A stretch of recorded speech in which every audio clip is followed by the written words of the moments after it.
মানুষ এগোতে পারছে না বহু দেশে তার মানুষের অভাবে। আমরা যে মধ্যপ্রাচ্যের লোক পাঠাই, তারা কোন দুঃখে আমাদেরকে নেই? তাদের লোক নাই, টাকা আছে, লোক নেই, সেই জন্য আমাদেরকে ডাকে। পৃথিবীর সব লোক বসে আছে কখন আমাদের থেকে লোক পাবে। আমি প্রায় বলেছি, চীন যেভাবে অগ্রসর হচ্ছে, চীন হলো সবচেয়ে বেশি সর্বোচ্চ সংখ্যক জনসংখ্যার দেশ। বলছি যেভাবে অগ্রসর হচ্ছে, কিছুদিন পরে বোধহয় আমাদের কাছ থেকে লোক চাইবে, তার এত টান করবে তখন। এই হলো আমাদের সুযোগ। আমাদের সুযোগ শুধু সংখ্যায় না, আমি সংখ্যার উপর বেশি গুরুত্ব দিচ্ছি না, সংখ্যা গুরুত্বপূর্ণ, কিন্তু প্রতিটি তরুণ বাংলাদেশের মহাশক্তি, মহাপ্রচণ্ড শক্তি। সেই তারুণ্য বিশ্ব জয় করতে পারে। সেই তারুণ্য আমাদের যত রকমের অভাব আছে, যত রকমের ঘাটতি আছে, তার চাইতে অনেক বেশি সে নিয়ে আসতে পারে।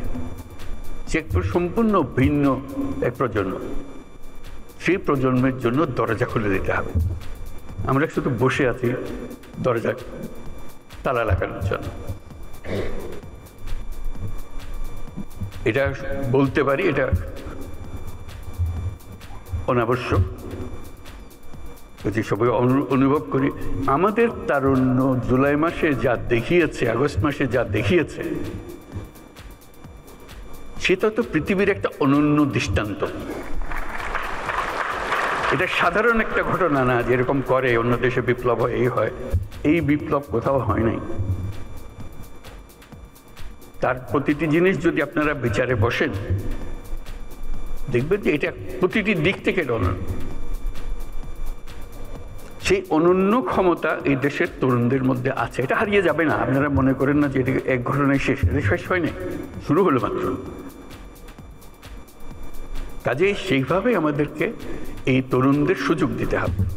ডাক্তাররা আমাদের কাছে আক্ষেপ করে, হাসপাতালের আক্ষেপ করে, যখন আমরা বলি আপনারা কেরালা থেকে কেন নার্স আনেন, বলে দেশে নার্স নাই। ডাক্তাররা আমাদেরকে বলে আমাদের এমন স্বাস্থ্য ব্যবস্থা, এখানে প্রতিজন নার্সের বিপরীতে আমাদের 3 জন ডাক্তার আছে। রেশিও হলো 1:3, একজন নার্স 3 জন ডাক্তার। পৃথিবীর মানুষ হা হয়ে যায় কথা শুনে। কেন হওয়ার ছিল উল্টাটা, একজন ডাক্তারের পেছনে 3 জন নার্স অন্তত। নার্স তো চালায় সবকিছু, ডাক্তার সিদ্ধান্ত দেয়। এখন সেই সিদ্ধান্ত কাকে দেবে?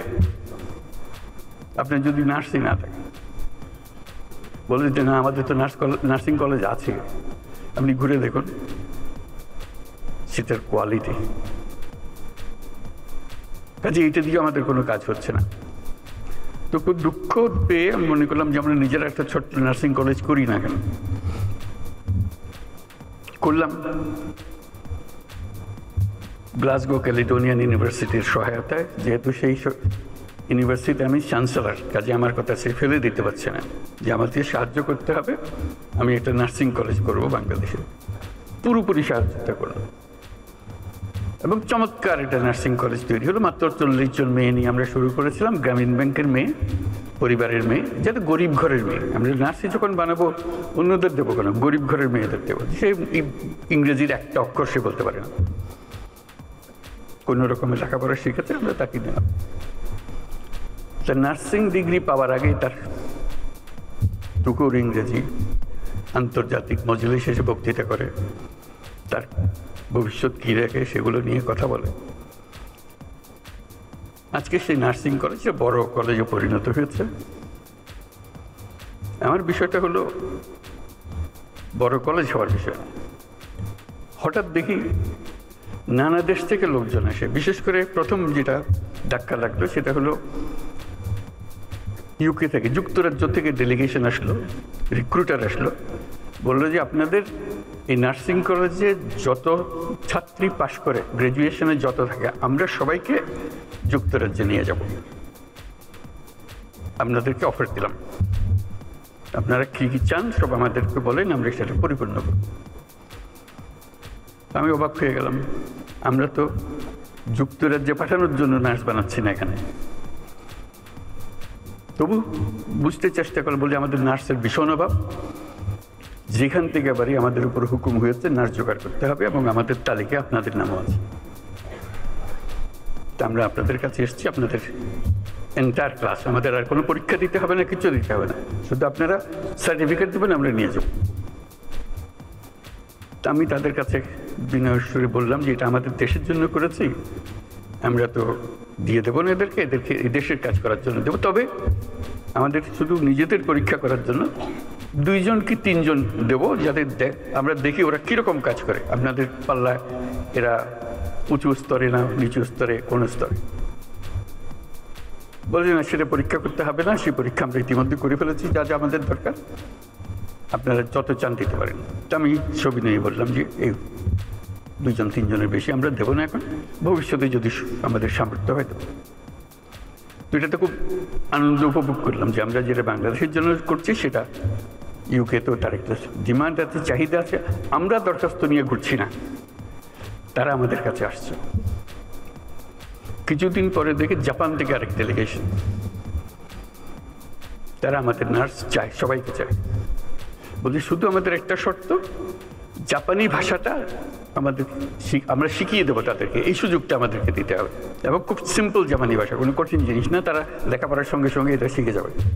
আমরা সেই ব্যবস্থা আমাদের হাতে। একই জবাব দিলাম, ধন্যবাদ দিলাম। আমি সবস্তরে এটা বললাম এই জন্য, আমরা অনেক বিশ্ববিদ্যালয় করি বাংলাদেশে, কথায় কথায় বিশ্ববিদ্যালয় খুলে ফেলছি আমরা। এত বিশ্ববিদ্যালয় যখন আছে, বিশ্ববিদ্যালয়ের সঙ্গে একটা করে নার্সিং কলেজ যোগ করে দেন, অন্তত মেয়েগুলো ছেলেগুলো যারা শিখবে দেশেরও কাজে লাগবে, সঙ্গে সঙ্গে আন্তর্জাতিক ক্ষেত্রে এই চাহিদা কোনোদিন মেটাতে পারবে না কেউ।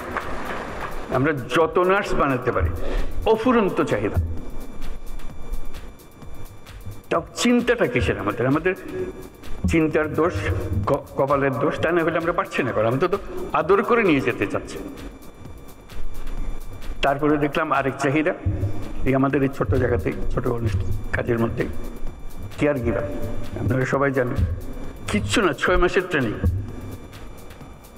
6 মাসের ট্রেনিং দিলে জাপান হাজারে হাজারে নিয়ে যাবে, ইউরোপ হাজারে হাজারে নিয়ে যাবে, শুধু 6 মাসের ট্রেনিং।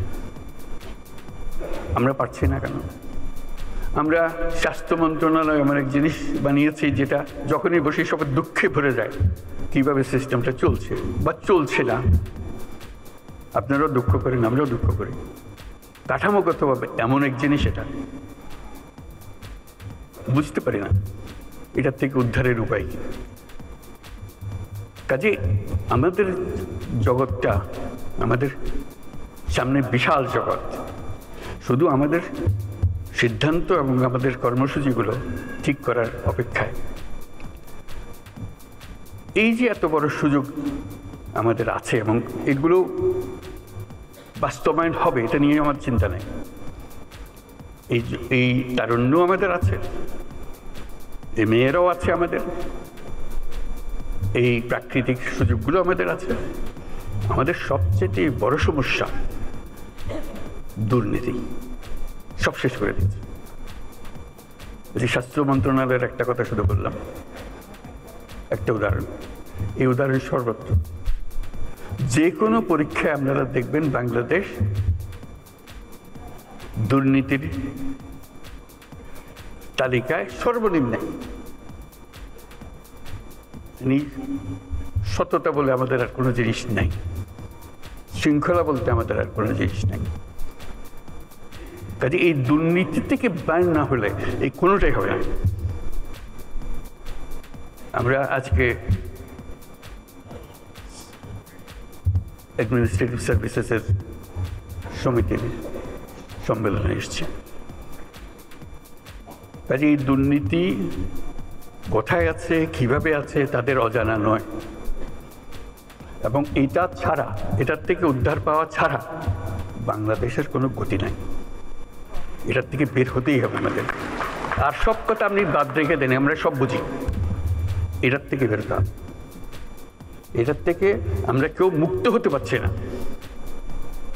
এমন গভীরে ঢুকে গেছে এটা। এবং আমরা যত বক্তৃতাই করি